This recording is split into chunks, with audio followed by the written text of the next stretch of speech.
ओम नमः शिवाय। हर हर महादेव।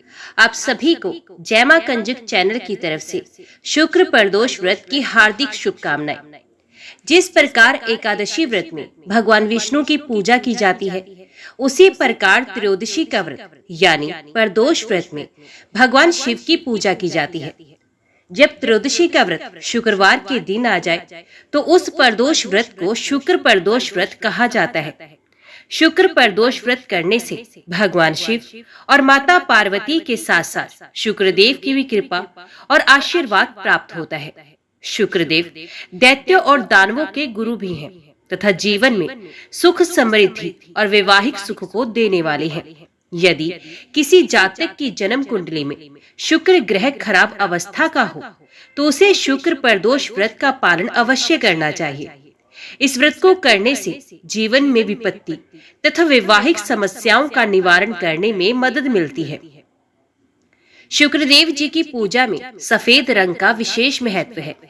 उनकी पूजा के लिए सफेद रंग के फूल, फल, मिठाई, वस्त्र आदि का उपयोग किया जाता है।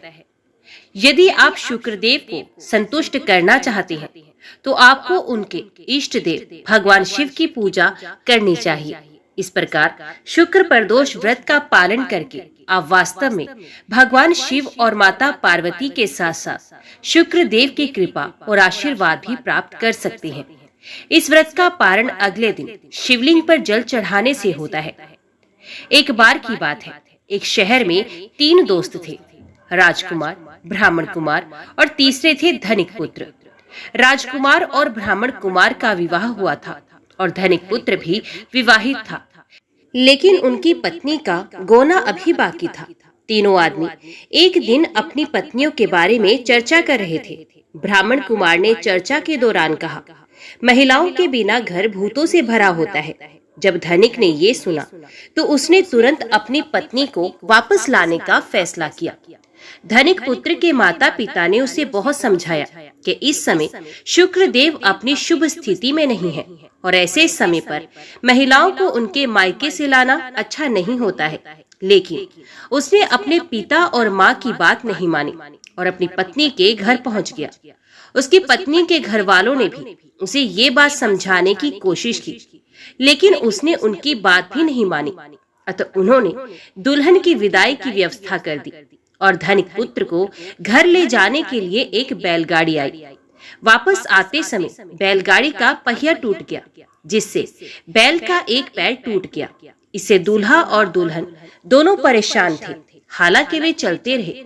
थोड़ा और चलने के बाद डकैतों ने उनका रास्ता रोक लिया और उनके सभी आभूषण और उनके पास मौजूद धन को भी लूट लिया। अंत में जब वे घर पहुंचे तो वहां धनिक पुत्र को सांप ने काट लिया। उसके पिता ने एक वैद्य को बुलाया, जिन्होंने उन्हें बताया कि वे अगले 3 दिनों में मर जाएगा। जब ब्राह्मण कुमार ने धनिक पुत्र के बारे में सुना तो उसने धनिक पुत्र के माता पिता से शुक्र प्रदोष व्रत करने के लिए कहा और उन दोनों पत्नी और पति को वापस उसके घर भेजने के लिए कहा।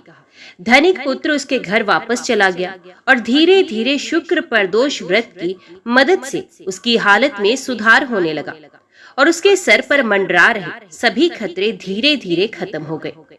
आइए अब बड़े ही प्रेम से श्रवण करते हैं त्रयोदशी व्रत प्रदोष व्रत की पौराणिक कथा। ओम नमः शिवाय। हर हर महादेव। विदर्भ देश में सत्यरथ नाम से प्रसिद्ध एक राजा थे, जो सब धर्मों में तत्पर, धीर, सुशील और सत्य प्रतिज्ञ थे। धर्म पूर्वक पृथ्वी का पालन करते हुए उनका बहुत सा समय सुखपूर्वक बीत गया। तदंतर शालव देश के राजाओं ने विदर्भ नगर पर आक्रमण करके उसे चारों ओर से घेर लिया। अपनी पुरी को शत्रुओं से घिरी हुई देख विदर्भ राज विशाल सेना साथ लेकर युद्ध के लिए आए। क्षत्रियों के साथ राजा का अत्यंत भयंकर युद्ध हुआ। शालवों की बहुत बड़ी सेना मारी गई, परंतु अंत में विदर्भ राज भी उनके हाथ से मारे गए। मंत्रियों सहित उस महारथी वीर राजा के मारे जाने पर मरने से बचे हुए सैनिक भाग खड़े हुए। उस समय विदर्भराज सत्यरथ की एक पतिव्रता पत्नी अत्यंत शोकग्रस्त हो रात के समय राजभवन से निकलकर पश्चिम दिशा की ओर चली गई। वे गर्भवती थी। सवेरा होने पर धीरे धीरे मार्ग से जाती हुई उस साध्वी रानी ने बहुत दूर का रास्ता तय कर लेने के पश्चात एक स्वच्छ तालाब देखा और वे उसके किनारे शोभा पाने वाले एक छायादार वृक्ष के नीचे बैठ गई। भाग्यवश उसी निर्जन स्थान में वृक्ष के ही नीचे पतिव्रता रानी ने उत्तम गुणों से युक्त एक पुत्र को जन्म दिया। तत्पश्चात अत्यंत प्यास से व्याकुल हो वे सुंदर अंगों वाली रानी जलाशय में उतरी। इतने में ही एक बड़े भारी ग्रह ने आकर उसे अपना ग्रास बना लिया। वे बालक पैदा होते ही माता पिता से हीन हो गया और भूख प्यास से पीड़ित हो उस सरोवर के किनारे जोर जोर से रोने लगा। वे नवजात शिशु जब इस प्रकार क्रंदन कर रहा था, उसी समय भाग्यवश वहां एक श्रेष्ठ ब्राह्मणी आ पहुंची। वह भी अपने 1 वर्ष के बालक को गोद में लिए हुए थी। ब्राह्मणी निर्धन और विधवा थी। घर घर भीख मांगकर जीवन निर्वाह करती थी। उसका नाम उमा था। उसी सती साध्वी ब्राह्मणी ने उस राजकुमार को देखा। उसे अनाथ की भांति क्रंदन करते देख उसके मन ही मन विचार किया, अहो ये तो बड़ी आश्चर्य की बात है कि ये नवजात शिशु जिसकी नाल भी अभी तक नहीं कटी पड़ा हुआ है, इसकी माता कहाँ गई? ना इसका पिता है, ना कोई बंधु बांधव है। ये दीन अनाथ बालक बिना बिस्तर के भूमि पर सो रहा है। ये चांडाल का पुत्र है या शूद्र का, वैश्य का है या ब्राह्मण का, अथवा ये क्षत्रिय का शिशु है? इसका निश्चय कैसे किया जाए? मैं शिशु को उठाकर अपने सगे पुत्र की तरह अवश्य पालन कर सकती हूँ, परंतु ये किस कुल का है ये ना जानने के कारण इसे छूने का साहस नहीं होता। वे पतिव्रता ब्राह्मणी जब इस प्रकार कह रही थी, उसी समय कोई सन्यासी महात्मा वहां आ गए। वैसे जान पड़ते थे मानो साक्षात शंकर हो। उन श्रेष्ठ भिक्षु ने उस स्त्री से कहा, ब्राह्मणी खेद ना करो, हृदय की संशय वृत्ति दूर कर इस बालक की रक्षा करो, इससे तुम्हें शीघ्र ही परम कल्याण की प्राप्ति होगी। इतना कहकर विद्यालु भिक्षुक तुरंत वहां से चला गया। उनके जाने के बाद ब्राह्मणी ने विश्वास पूर्वक उस बालक को लेकर अपने घर की ओर प्रस्थान किया। उस राजकुमार का ब्राह्मणी ने अपने बेटे के समान ही पालन पोषण किया। एक चक्रा नामक नगर में उस ब्राह्मणी का घर था। वे भिक्षा के अन्न से ही अपने पुत्र और राजकुमार को भी पालने लगी। ब्राह्मणों ने ब्राह्मणी के तथा राजा के भी पुत्र का संस्कार कर दिया। वे दोनों सर्वत्र सम्मानित होकर दिन दिन बढ़ने लगे। समय आने पर उनका उपनयन संस्कार हुआ। अब वे दोनों बालक एक साथ रहकर नियमों का पालन करने लगे। दोनों माता के साथ प्रतिदिन भिक्षा के लिए जाते। एक दिन वे ब्राह्मणी उन दोनों बालकों के साथ भीख मांगती हुई देव योग से देव मंदिर में गई। वहां बड़े बूढ़े ऋषि मुनि रहा करते थे। उन दोनों बालकों को देखकर परम बुद्धिमान शांडिल्य नामक मुनि ने कहा, अहो देव का बल बड़ा विचित्र है। कर्मों का उल्लंघन करना किसी भी जीव के लिए अत्यंत कठिन है। देखो ना, ये बालक दूसरी माता की शरण लेकर भिक्षा से जीवन निर्वाह करता है। इस ब्राह्मणी को ही श्रेष्ठ माता के रूप में पाकर ब्राह्मण बालक के साथ ब्राह्मण भाव को प्राप्त हो गया। शांडिल्य मुनि का ये वचन सुनकर ब्राह्मणी को बड़ा विस्मय हुआ। उसने भरी सभा में मुनि को प्रणाम करके पूछा, ब्राह्मण, एक सन्यासी के कहने से मैं इस बालक को अपने घर ले आई हूँ। यद्यपि अभी तक इसके कुल का पता नहीं लगा, तथापि मैं पुत्र की भांति इसका पालन पोषण करती हूँ। आप ज्ञान के नेत्रों से देखते हैं, अतः आपसे मैं ये जानना चाहती हूँ कि ये बालक किस कुल में उत्पन्न हुआ है और इसके माता पिता कौन है? मुनि बोले, ये विदर्भ देश के राजा का पुत्र है। इतना कहकर मुनि ने उस बालक के पिता के युद्ध में मारे जाने का तथा उसकी माता के ग्राह द्वारा ग्रस्त होने का सब समाचार पूर्ण रूप से बताया। ये सुनकर ब्राह्मणी को और भी आश्चर्य हुआ। अतः उसने फिर से प्रश्न किया, महामुनि, वे राजा संपूर्ण भोगों को छोड़कर युद्ध में क्यों मरे और इस बालक को दरिद्रता कैसे प्राप्त हुई? अब दरिद्रता को नष्ट करके ये पुण्य राज्य कैसे प्राप्त करेगा? मेरा ये पुत्र भी भिक्षा के द्वारा ही जीवन निर्वाह करता है। इसकी दरिद्रता के निवारण का भी कोई उपाय बताएं। शांडिल्य ने कहा, इस राजकुमार के पिता विदर्भराज पूर्व जन्म में पांडे देश के श्रेष्ठ राजा थे। ये सब धर्मों की ज्ञाता थे और संपूर्ण पृथ्वी का धर्म पूर्वक पालन करते थे। एक दिन प्रदोष काल में राजा भगवान शंकर का पूजन कर रहे थे और बड़ी भक्ति से त्रिलोकीनाथ महादेव जी की आराधना में संलग्न थे। उसी समय नगर में सब और बड़ा भारी कोलाहल हुआ। उस उत्कट शब्द को सुनकर राजा ने बीच में ही भगवान शंकर की पूजा छोड़ दी और नगर में शोक फैलने की आशंका से राजभवन से बाहर आ गए। इसी समय राजा का महाबली मंत्री शत्रु को पकड़कर उनके समीप ले आया। वे शत्रु पांडे राज का ही सामंत था। उसे देखकर राजा ने क्रोध पूर्वक उसका मस्तक कटवा दिया। शिव पूजा छोड़कर नियम को समाप्त किए बिना ही राजा ने रात में भोजन भी कर लिया। इसी प्रकार राजकुमार भी प्रदोष काल में शिव जी की पूजा किए बिना भोजन करके सो गया। वही राजा दूसरे जन्म में विदर्भ राज हुआ।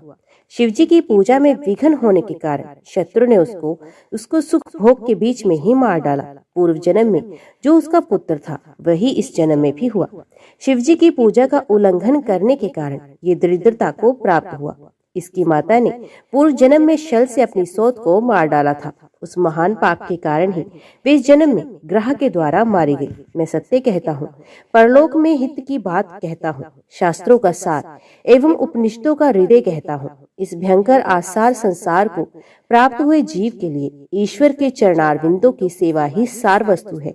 जो प्रदोष काल में अन्यचित होकर परमेश्वर के चरणारविंदों की पूजा करते हैं, वे संसार में सदा बढ़ने वाले धन धान्य, स्त्री पुत्र, सौभाग्य और संपत्ति के द्वारा सबसे बढ़कर होते हैं।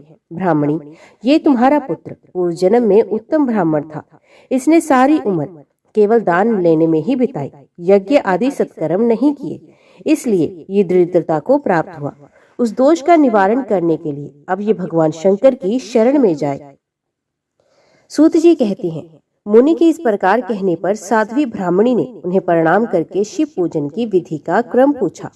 शांडिल्य बोले, दोनों पक्षों की त्रयोदशी को मनुष्य जब निराहार रहे तब सूर्यास्त से 3 घड़ी पहले स्नान करे, फिर श्वेत वस्त्र धारण करके धीर पुरुष संध्या और जप आदि नित्य क्रम की विधि पूरी करके मौन होकर शास्त्र विधि का पालन करते हुए भगवान शिव की पूजा आरंभ करे। भगवत विग्रह के आगे की भूमि को नए निकाले हुए शुद्ध जल से भली भांति लीप पोत कर सुंदर मंडल बनाए। धोत वस्त्र आदि के द्वारा उस मंडल को सब ओर से घेर दे। ऊपर से चंदोवा आदि लगाकर फल फूल और नवीन अंकुर से उसको सजाए। मंडल के मध्य की भूमि में 5 रंगों से युक्त विचित्र कमल अंकित करके उसी पर सुस्थिर एवं उत्तम आसन बिछाकर बैठ जाए और हृदय में भक्ति भाव से युक्त हो पूजा की सब सामग्री एकत्रित करे। फिर पवित्र भाव से शास्त्रोक्त मंत्रों द्वारा देवपीठ को आमंत्रित करे। तत्पश्चात क्रमश आत्म शुद्धि और भूत शुद्धि आदि करके 3 प्राणायाम करे। उसके बाद बिंदु युक्त बीज अक्षरों के द्वारा विधि पूर्वक मात्र का न्यास करे। तदंतर परादेवता का ध्यान करके मात्र कन्यास की विधि पूरी करे। फिर परम शिव का ध्यान करके पीठ के वाम भाग में गुरु को प्रणाम करे। दक्षिण भाग में गणेश जी को मस्तक झुकाए। दोनों अंश दोनों उरुओं में धर्म आदि और का न्यास करे। नाभि तथा पार्श्व भागों में अधर्म आदि का न्यास करे। तत्पश्चात हृदय में अनंत आदि का न्यास करके देव पीठ पर मंत्र का न्यास करे। आधार शक्ति से लेकर ज्ञानात्मक का क्रमश न्यास करके हृदय में एक कमल की भली भांति भावना करे। वे कमल 9 शक्तियों से युक्त एवं परम सुंदर हो। उसी कमल की कर्णिका में कोटि कोटि चंद्रमाओं के समान प्रकाशमान उमापति भगवान शिव का ध्यान करे। भगवान के 3 नेत्र हैं। मस्तक पर चंद्रमा का मुकुट शोभा पाता है। जटाजूट कुछ कुछ पीला हो गया है। उस पर रतन जटित किरीट सुशोभित है। उनके कंठ में नील चिन्ह है और अंग अंग से उदारता सूचित होती है। सर्पों के हार से उनकी बड़ी शोभा हो रही है। उनके एक हाथ में वरद और दूसरे में अभय की मुद्रा है। वे फरसा धारण करते हैं। उन्होंने नाग का कंकण, केयूर, अंगद तथा मुद्रिका धारण कर रखी है। वे व्याघ्र चर्म पहने हुए रत्न में सिंहासन पर विराजमान है। उनके वाम भाग में गिरिराज नंदिनी उमा देवी का चिंतन करें। इस प्रकार महादेव जी की तथा गिरिजा देवी का ध्यान करके क्रमश गंध आदि से उनकी मानसिक पूजा करें। 5 वैदिक मंत्रों से गंध आदि द्वारा पूर्वोक्त 5 स्थानों में अथवा हृदय में पूजा करें। फिर मूल मंत्र से 3 बार हृदय में ही पुष्पांजलि दें। उसके बाद सिंहासन पर महादेव जी का पुण्य पूजन प्रारंभ करें। पूजा के आरंभ में एकाग्रचित होकर संकल्प पढ़े। तदंतर हाथ जोड़कर मन ही मन भगवान शिव का ध्यान एवं आवाहन करें। हे भगवान शंकर, आप ऋण, पातक, दुर्भाग्य और दरिद्रता आदि की निवृत्ति के लिए तथा संपूर्ण पापों का नाश करने के लिए मुझ पर प्रसन्न होइए। मैं दुख और शोक की आग में जल रहा हूँ, संसार भय से पीड़ित हूँ, अनेक प्रकार के रोगों से व्याकुल और दीन हूँ।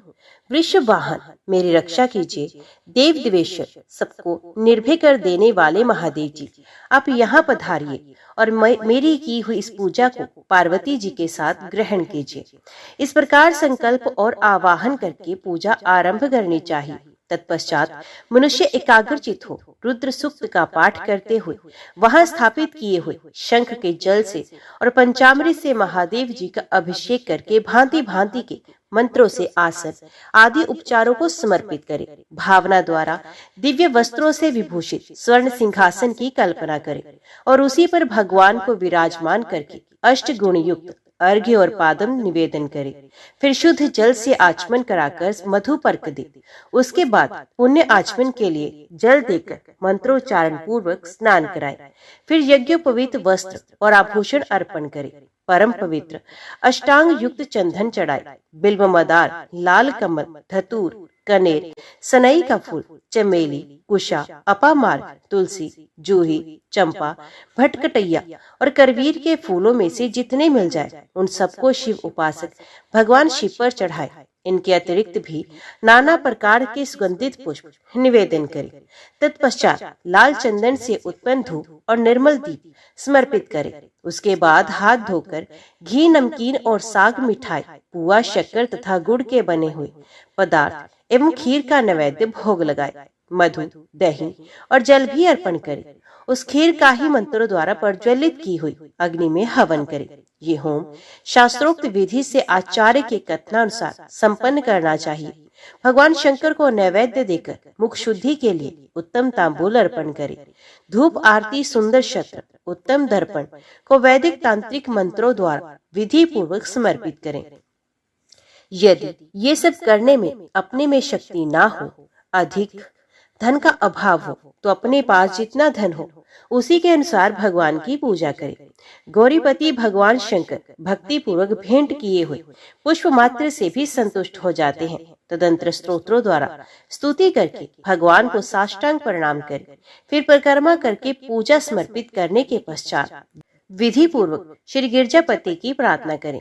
देव जगन्नाथ आपकी जय हो, सनातन शंकर आपकी जय हो, संपूर्ण देवताओं के अधीश्वर आपकी जय हो, सर्वदेव पूजित आपकी जय हो, सर्वगुणतीत आपकी जय हो, सबको वर देने वाले प्रभु आपकी जय हो, नित्य आधार रहित अविनाशी विशंभर आपकी जय हो, आपकी जय हो, संपूर्ण विश्व के लिए एकमात्र जानने योग्य महेश्वर आपकी जय हो, नागराज वासुकी को आभूषण के रूप में धारण करने वाले प्रभु आपकी जय हो, गौरीपति आपकी जय हो, चंद्रशेखर शंभु आपकी जय हो, कोटि सूर्य के समान तेजस्वी शिव आपकी जय हो, अनंत गुणों के आश्रय आपकी जय हो, भयंकर नेत्रों वाले इंद्र आपकी जय हो, अचिंत्य निरंजन आपकी जय हो, नाथ दया सिंधु आपकी जय हो, भक्तों की पीड़ा का नाश करने वाले प्रभु आपकी जय हो, दुष्ट संसार सागर से पार उतारने वाले परमेश्वर आपकी जय हो, महादेव मैं संसार के दुखों से पीड़ित एवं खिन्न हूँ,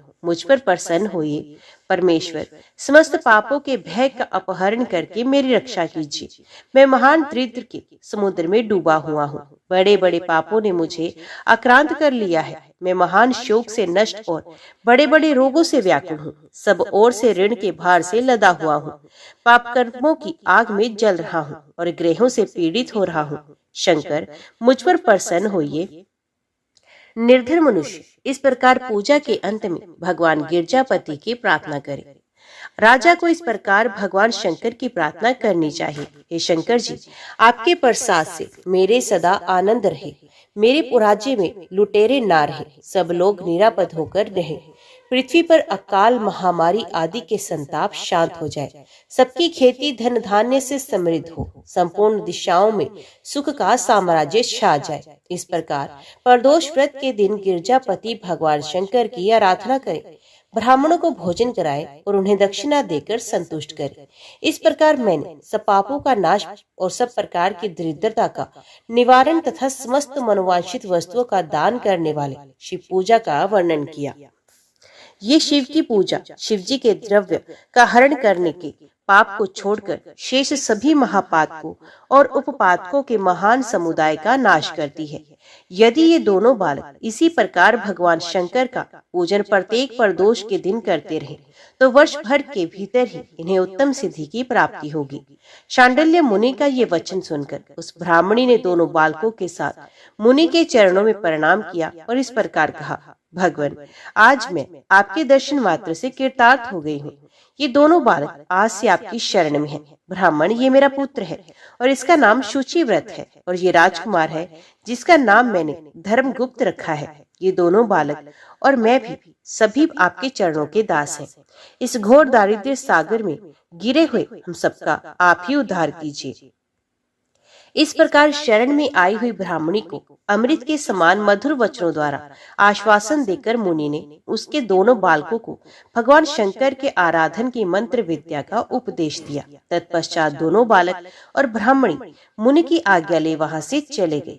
मुनिवर के उपदेश अनुसार दोनों बालक प्रत्येक प्रदोष व्रत के दिन पार्वती वल्लभ शिव की आराधना करने लगे। इस प्रकार शिव पूजा करते हुए द्विज कुमार और राजकुमार के 4 महीने सुखपूर्वक बीत गए।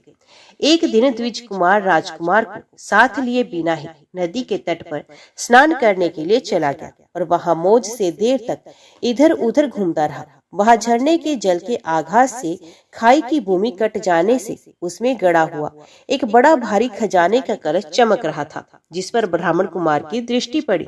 उसे देखकर वे सहसा हर्ष और कौतूहल में भरकर उसके समीप गया और उसे देवता के प्रसाद से प्राप्त हुआ मानकर सर पर लेकर घर को चल दिया तथा घर के भीतर उस घड़े को रखकर माता से कहा, माँ, ये भगवान शंकर का प्रसाद तो देखो। उन्होंने दया करके घड़े के रूप में ये खजाना दिखला दिया। तब उस पतिव्रता ब्राह्मणी ने राजकुमार को भी बुलाकर कहा, पुत्रों, इस खजाने के घड़े को तुम दोनों आपस में बराबर बराबर बांट लो। माता की बात सुनकर ब्राह्मण के पुत्र को प्रसन्नता हुई, किंतु राजपुत्र ने उससे कहा, माँ, ये तुम्हारे ही पुत्र के पुण्य से प्राप्त हुआ है, अतः मैं इस खजाने को बांटकर लेना नहीं चाहता। अपने पुण्य से प्राप्त हुए खजाने का ये स्वयं ही उपभोग करे, वे ही भगवान शंकर मुझ पर भी कृपा करेंगे। इस प्रकार प्रसन्नता पूर्वक भगवान शंकर की पूजा करते हुए उन दोनों कुमारों का उसी घर में 1 वर्ष व्यतीत हो गया। एक दिन राजकुमार उस ब्राह्मण कुमार के साथ वसंत ऋतु में वन में भ्रमण करने के लिए गया। कुछ दूर जाने पर उन्होंने सैकड़ों गंधर्व कन्याओं को परस्पर क्रीड़ा करते देखा। उन्हें देखकर ब्राह्मण कुमार ने दूर से ही राजकुमार से कहा, यहाँ से आगे जाना उचित नहीं, क्योंकि उधर स्त्रियां विहार कर रही हैं। स्वच्छ अंतःकरण वाले विद्वान पुरुष स्त्रियों का सामीप्य त्याग देते हैं। ये रमणियां छल करने वाली तथा वाणी द्वारा अनुनय विनय करने में कुशल हैं। ये पुरुषों को अपनी दृष्टि मात्र से मोहित कर लेती हैं। इसलिए अपने धर्म में तत्पर ब्रह्मचारी कभी स्त्रियों के समीप जाकर उनके साथ वार्तालाप न करे। ऐसा कहकर ब्राह्मण कुमार लौट पड़ा और दूर जाकर खड़ा हो गया, किंतु राजकुमार अकेला ही निर्भय होकर स्त्रियों की उस क्रीड़ा स्थली की ओर चला गया। उन गंधर्व कन्याओं में से एक ने राजकुमार को आते देखा और मन ही मन कुछ विचार किया और सखियों से कहा, सखियों, यहाँ से थोड़ी ही दूर पर एक उत्तम वन है, जहाँ विचित्र चंपा, अशोक, पुन्नाग और वकुल आदि वृक्ष खिले हैं। वहां जाकर तुम सब लोग फूल तोड़ो, तब तक मैं यहीं बैठी हूँ। तुम फूलों का संग्रह करके पुनः यहाँ आ जाना। उसके इस प्रकार आदेश देने पर सखिया वन के भीतर चली गई और वे गंधर्व कन्या राजकुमार पर दृष्टि लगाए वहीं खड़ी रही। उसे देखकर राजकुमार कामदेव के बाणों से पीड़ित हो गया। गंधर्व कन्या ने अपने पास आए हुए राजकुमार को बैठने के लिए कोमल पल्लवों का आसन दिया और पूछा, कमल नयन, तुम कौन हो? किस देश से यहाँ आए हो और किसके पुत्र हो? इस प्रकार पूछने पर राजकुमार ने अपना पूरा परिचय बतलाया। मैं विदर्भराज का पुत्र हूँ। मेरे माता पिता बचपन में ही मर गए। शत्रुओं ने मेरे राज्य पर अधिकार जमा लिया और मैं दूसरे के राज्य में गुजारा करता हूँ। ये सारी बातें सुनकर राजकुमार ने उस गंधर्व कन्या से पूछा, सुंदरी तुम कौन हो? यहाँ तुम्हारा क्या कार्य है और तुम किसकी पुत्री हो? उनके इस प्रकार पूछने पर कन्या ने कहा, महाराज कुमार, एक द्रविक नामक गंधर्व है जो समस्त गंधर्व कुल के अगुआ माने जाते हैं। मैं उन्हीं की पुत्री हूँ। मेरा नाम अंशुमति है। सब सखियों को छोड़कर मैं यहाँ अकेली हूँ। मैं तुम्हारी अभिलाषा जानती हूँ। तुम्हारा मन मुझ में आसक्त हो गया है। इसी प्रकार देव ने मेरे मन में भी तुम्हारे लिए उत्कंठा भर दी है। अब हम दोनों का स्नेह कभी भंग नहीं होना चाहिए। ऐसा कहकर गंधर्व कुमारी ने शीघ्र ही अपने गले से मोती का हार निकालकर प्रेम पूर्वक राजकुमार को भेंट किया। उस अद्भुत हार को देखकर राजकुमार ने पूछा, भीरू, मैं एक बात कहता हूँ, मैं राज्यहीन और निर्धन हूँ। तुम मेरी प्रिया कैसे होना चाहती हो? मूर्ख स्त्री की भांति पिता की आज्ञा का उल्लंघन करके अपनी इच्छा के अनुसार आचरण क्यों करती हो? ये सुनकर गंधर्व कन्या ने कहा, प्रियतम, आपका कहना बिल्कुल ठीक है। मैं पिता की आज्ञा के विरुद्ध नहीं आऊंगी। आप इस समय घर को पधारे और परसों प्रातः काल पुण्य यही दर्शन दें। आपसे कुछ हमारा कार्य है। इतना कहकर वे गंधर्व कन्या अपनी सखियों के आ जाने से उनके साथ चली गई और राजकुमार भी हर्षपूर्वक ब्राह्मण कुमार के समीप लौट आया। उसने द्विज पुत्र से सब बातें बताई और उसके साथ घर को प्रस्थान किया। वहां पतिव्रता ब्राह्मणी को भी ये शुभ समाचार सुनाकर राजकुमार ने प्रसन्न किया तथा पूर्व निश्चित समय आने पर वे पुण्य द्विज पुत्र के साथ वन में गए। नियत स्थान पर पहुंचकर राजकुमार ने देखा गंधर्वराज और उनकी कन्या दोनों उपस्थित हैं। गंधर्वराज ने वहां आए हुए दोनों कुमारों का अभिनंदन किया और सुंदर आसन पर बिठाकर राजपुत्र से कहा, विदर्भ राजकुमार, मैं कल कैलाश पर्वत पर गया था। वहां मैंने पार्वती जी के साथ महादेव जी के दर्शन किए। देवेश्वर भगवान शिव करुणा रूपी अमृत के सागर हैं। उन्होंने मुझे बुलाकर सब देवताओं के समीप इस प्रकार कहा, पृथ्वी तल पर धर्मगुप्त नाम से प्रसिद्ध एक राजकुमार है जो इस समय अकिंचन है। उसका राज्य छिन गया है। शत्रुओं ने उसके देश को अपने अधिकार में कर लिया है। अब वे बालक अपने गुरु की आज्ञा से सदा मेरी आराधना में संलग्न रहता है। उसी के प्रभाव से आज उसके समस्त पितर मेरे स्वरूप को प्राप्त हो गए हैं। गंधर्व श्रेष्ठ, तुम भी उस राजकुमार की सहायता करो। अब वे शत्रु को मारकर अपने राज्य सिंहासन पर आसीन हो जाएगा। महादेव जी के इस प्रकार आज्ञा देने पर मैं अपने घर को आया। यहाँ इस मेरी कन्या ने भी तुम्हारे लिए बहुत प्रार्थना की।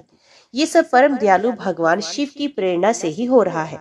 ऐसा समझकर मैं इस कन्या को साथ लेकर आया हूँ। अतः अपनी पुत्री अंशुमति को मैं तुम्हें पत्नी रूप में देता हूँ और भगवान शिव जी की आज्ञा से शत्रु को मारकर तुम्हें तुम्हारे राज्य पर बिठाऊंगा। अपने उस नगर में तुम अपनी इस धर्म पत्नी के साथ 10,000 वर्षों तक मनोवांछित सुख होकर अंत में भगवान शिव के लोक में जाओगे और वहां भी मेरी ये कन्या तुम्हारी ही सेवा में प्रस्तुत रहेगी। इस प्रकार कहकर गंधर्वराज ने उसी वन में राजकुमार के साथ अपनी पुत्री का विवाह कर दिया और दहेज में परम उज्जवल रतन भार भेंट किए।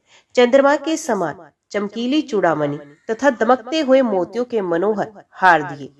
दिव्य आभूषण, वस्त्र, स्वर्ण के बने हुए बहुत से सामान, 10,000 हाथी, 1,00,000 नीले घोड़े और हजारों सोने के बड़े बड़े रथ प्रदान किए। अंत में एक दिव्य रथ, इंद्र के धनुष के समान विशाल धनुष, सहस्त्रों अस्त्र शस्त्र, अक्षय बाणों से भरे हुए 2 तरकस, अभेद्य स्वर्ण में कवच तथा शत्रुओं का संहार करने वाली शक्ति समर्पित की। अपनी पुत्री की सेवा के लिए गंधर्वराज ने प्रसन्नचित होकर 5,000 दासियां दी। इतना ही नहीं, राजकुमार की सहायता के लिए उन्होंने अत्यंत उग्र गंधर्वों की चतुरंगणी सेना भी भेंट की। इस प्रकार परम उत्तम संपत्ति को पाकर राजकुमार अपनी मनोवांछित पत्नी के साथ बहुत प्रसन्न हुए। पुत्री का विवाह कराकर गंधर्वराज स्वर्गलोक में चले गए। धर्मगुप्त विवाह के अनंतर गंधर्वों की सेना के साथ अपने नगर को गए और वहां उन्होंने शत्रु सेना का संहार करके राजधानी में प्रवेश किया। तत्पश्चात श्रेष्ठ ब्राह्मणों और मंत्रियों ने मिलकर राजकुमार का अभिषेक किया और वे रत्नमय सिंहासन पर आरूढ़ होकर अकंटक राज्य का उपभोग करने लगे। जिस ब्राह्मण पत्नी ने उनका अपने पुत्र की भांति पालन किया था, वही उनकी माता हुई। वे द्विज कुमार ही भाई हुआ और गंधर्व राजपुत्री अंशुमति महारानी के पद पर प्रतिष्ठित हुई। भगवान शंकर की आराधना करके धर्मगुप्त विदर्भ देश के राजा हो गए। इसी प्रकार दूसरे लोग भी प्रदोष व्रत के दिन गिरजापति की आराधना करके मनोवांछित कामनाओं की प्राप्त कर लेते हैं और देहावसान होने पर परम गति को प्राप्त होते हैं। सूत जी कहते हैं, जो प्रदोष व्रत के परम अद्भुत पुण्य में महात्म्य को उस व्रत के दिन शिव पूजन के पश्चात एकाग्रचित होकर सुनता अथवा पढ़ता है, उसे 100 जन्मों तक कभी दरिद्रता नहीं होती और अंत में वे ज्ञान के ऐश्वर्य से युक्त हो भगवान शंकर के परम धाम को प्राप्त होता है। सूत जी कहते हैं, उज्जैनी में चंद्रसेन नामक एक राजा थे। वे उसी नगर में निवास करने वाले भगवान महाकाल का पूजन करते थे। शिव के पार्षदों में अग्रगण्य तथा अमंगलों को जीतने वाले विश्व वंदित मणिभद्र जी राजा चंद्रसेन के सखा हो गए थे। उन्होंने राजा पर प्रसन्न होकर एक समय उन्हें दिव्य चिंतामणि प्रदान की, जो कौस्तुभ मणि तथा सूर्य के समान देदीप्यमान थी। वे देखने, सुनने अथवा ध्यान करने पर भी मनुष्य को मनोवांछित वस्तु प्रदान करती थी। राजा उस चिंतामणि को कंठ में धारण करके जब सिंहासन पर बैठते थे, तब देवताओं में सूर्य नारायण की भांति उनकी शोभा होती थी। राजा चंद्रसेन के विषय में ये सब बात सुनकर समस्त राजाओं के मन में उस मणि के प्रति लोभ की मात्रा बढ़ गई और वे शुद्ध होकर रहने लगे। एक बार उन सबने बहुत सी सेना साथ लेकर क्रोध पूर्वक पृथ्वी को कंपित करते हुए आक्रमण किया और उज्जैनी के चारों द्वारों को घेर लिया। अपनी पुरी को घिरी हुई देख राजा चंद्रसेन भगवान महाकाल की शरण में गए और मन को संदेह रहित करके दृढ़ निश्चय के साथ उपवास पूर्वक दिन रात अनन्य भाव से भगवान गौरीपति की आराधना करने लगे। उन्हीं दिनों उस नगर में कोई ग्वालिन रहती थी, जिसके एकमात्र पुत्र था। वे विधवा थी और उज्जैनी में बहुत दिनों से रहती थी। वे अपने 5 वर्ष के बालक को लिए हुए महाकाल के मंदिर में गई और राजा चंद्रसेन द्वारा की हुई गिरजापति की महापूजा का दर्शन किया। शिव पूजन का यह आश्रम में उत्सव देखकर उसने भगवान को प्रणाम किया और पुनः अपने निवास स्थान को लौट आई। ग्वालिन के उस बालक ने भी वे सारी पूजा देखी। अतः घर आने पर उसने कौतूहलवश शिव जी की पूजा प्रारंभ की, जो संसार से वैराग्य प्रदान करने वाली है। एक सुंदर पत्थर लाकर उसे घर से थोड़ी ही दूर पर एकांत स्थान में रख दिया और उसी को शिवलिंग माना। फिर अपने हाथ से मिलने लायक जो कोई भी फूल दिखाई दिए, उन सबका संग्रह करके उस बालक ने जल से शिवलिंग को स्नान कराया और भक्ति पूर्वक पूजन किया। तत्पश्चात कृत्रिम अलंकार, चंदन, धूप, दीप और अक्षत आदि उपचारों से अर्चना करके मन कल्पित दिव्य वस्तु से भगवान को नैवेद्य निवेदन किया। सुंदर सुंदर पत्रों और फूलों से बार बार पूजा करके भांति भांति से नृत्य किया और बारंबार भगवान के चरणों में शीश झुकाया। इस प्रकार अनन्य चित्त होकर शिव की आराधना में लगे हुए अपने पुत्र को ग्वालिन ने बड़े प्यार से भोजन के लिए बुलाया। उसका मन तो पूजा में लगा हुआ था। माता के बहुत बुलाने पर भी उसे भोजन करने की इच्छा नहीं हुई। तब उसकी माँ स्वयं उसके पास गई और उसे शिव की आगे आंखें बंद करके ध्यान लगाए बैठा देख हाथ पकड़कर खींचने लगी। इतने पर भी जब वे नहीं उठा, तब उसने क्रोध में आकर उसे खूब पीटा। खींचने और मारने पीटने पर भी जब उसका पुत्र नहीं आया, तब उसने वे शिवलिंग उठाकर दूर फेंक दिया और उस पर चढ़ाई हुई सारी पूजा सामग्री नष्ट कर दी। ये देखकर बालक हाय हाय कर रो उठा। रोष में भरी हुई ग्वालिन अपने बेटे को डांट डपट कर घर चली गई। भगवान शिव की पूजा को माता के द्वारा नष्ट देखकर वे बालक देव देव महादेव कहकर पुकारने लगा और मूर्छित हो गया। उसके नेत्रों से आंसू की धारा प्रवाहित हो रही थी। 2 घड़ी बाद जब उसे चेत हुआ, तब उसने आंखें खोली और देखा उसका वही निवास स्थान परम सुंदर शिवालय हो गया था। मणियों के खंभे उसकी शोभा बढ़ा रहे थे। उसके द्वार, किवाड़ तथा सदर फाटक सब स्वर्णमय हो गए थे। वहां की भूमि बहुमूल्य नीलमणि तथा हीरो की वेदिकाओं से सुशोभित थी। ये सब देखकर वे सहसा उठा और हर्ष से परमानंद के समुद्र में निमग्न हो गया। उसने समझ लिया ये सब शिव जी की पूजा का महात्म्य है। उसी के प्रभाव से ये दिव्य विभूति प्रकट हुई है। तत्पश्चात उस बालक ने अपनी माता के अपराध की शांति के लिए पृथ्वी पर मस्तक रखकर साष्टांग प्रणाम किया और इस प्रकार कहा, देव उमापति, मेरी माता का अपराध क्षमा कीजिए, वे मूढ़ हैं, आपके प्रभाव को नहीं जानती। शंकर, आप उस पर प्रसन्न होइए। यदि मुझ में आपकी भक्ति से उत्पन्न हुआ कुछ भी पुण्य है तो उससे मेरी माता आपकी दया प्राप्त करे। इस प्रकार भगवान शंकर को बार बार प्रसन्न करके उनके चरणों में मस्तक झुकाकर सूर्यास्त के समय वे बालक शिवालय से बाहर निकला और उसने अपने शिविर को देखा। वे इंद्र नगर के समान शोभा पा रहा था। वहाँ सब कुछ तत्काल स्वर्णमय होकर विचित्र वैभव से प्रकाशित होने लगा। भवन के भीतर प्रवेश करके बालक ने देखा उसकी माँ बहुमूल्य रत्न में पलंग पर बिछी हुई श्वेत रंग की छैया पर निर्भय होकर सो रही है और उसको याद कर रही है। उसने माता को जगाया। ग्वालिन बड़े वेग से उठी और अपने को, अपने पुत्र को तथा अपने घर को भी अपूर्व रूप में देखकर आनंद से विवल हो गई। पुत्र के मुख से गिरजापति शंकर का ये सब प्रसाद सुनकर ग्वालिन ने राजा को सूचना दी, जो निरंतर भगवान शिव के भजन में लगे रहते थे। राजा अपना नियम पूरा करके रात में सहसा वहां आए और ग्वालिन के पुत्र का ये प्रभाव जो शंकर जी के संतोष से प्रकट हुआ था वो देखा। स्वर्ण में शिव मंदिर, रतन में शिवलिंग तथा सुंदर मणि माणिक्यों से जगमगाता हुआ ग्वालिन का महल देखकर राजा चंद्रसेन पुरोहित और मंत्रियों के साथ 2 घड़ी तक आश्चर्यचकित हो परमानंद में ही डूबे रहे। तत्पश्चात उन्होंने नेत्रों से प्रेम के आंसू बहाते हुए ग्वालिन के उस बालक को हृदय से लगा लिया। भगवान शिव के इस अद्भुत महात्म्य की चर्चा समस्त पूर्ववासियों में बड़े वेग से फैली और यही कहते सुनते वे रात मानो क्षण भर में ही व्यतीत हो गई। युद्ध के लिए आए हुए और नगर को चारों ओर से घेर कर खड़े हुए राजाओं ने भी प्रातःकाल दूतों के मुख से ये परम अद्भुत समाचार सुना। सुनते ही उनके मन से वैर भाव निकल गया। उन्होंने सहसा हथियार डाल दिए और चकित होकर महाराज चंद्रसेन की आज्ञा से नगर में प्रवेश किया। उस रमणीय नगरी में प्रवेश करके भगवान महाकाल को प्रणाम करने के पश्चात सब राजा उस ग्वालिन के घर गए। वहां राजा चंद्रसेन ने आगे बढ़कर उनका स्वागत किया। वे बहुमूल्य आसनों पर बैठे और प्रीतिपूर्वक विस्मित एवं आनंदित हुए। गोप बालक पर कृपा करने के लिए स्वयं प्रकट हुए शिवालय और शिवलिंग का दर्शन करके सब राजाओं ने भगवान शिव को अपनी उत्तम बुद्धि समर्पित की, उनमें भक्ति पूर्वक मन लगाया। इसी समय सब देवताओं से पूजित परम तेजस्वी वानर राज हनुमान जी वहां प्रकट हुए। उनके आते ही सब राजाओं ने बड़े वेग से उठकर भक्ति भाव से विनीत हो उन्हें नमस्कार किया।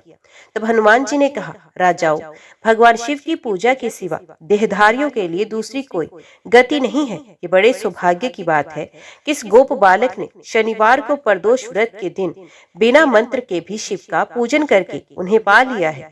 शनिवार को प्रदोष व्रत समस्त देहधारियों के लिए दुर्लभ है। कृष्ण पक्ष आने पर तो वे और भी दुर्लभ है। गोपवंश की कीर्ति बढ़ाने वाला ये बालक संसार में सबसे अधिक पुण्यात्मा है।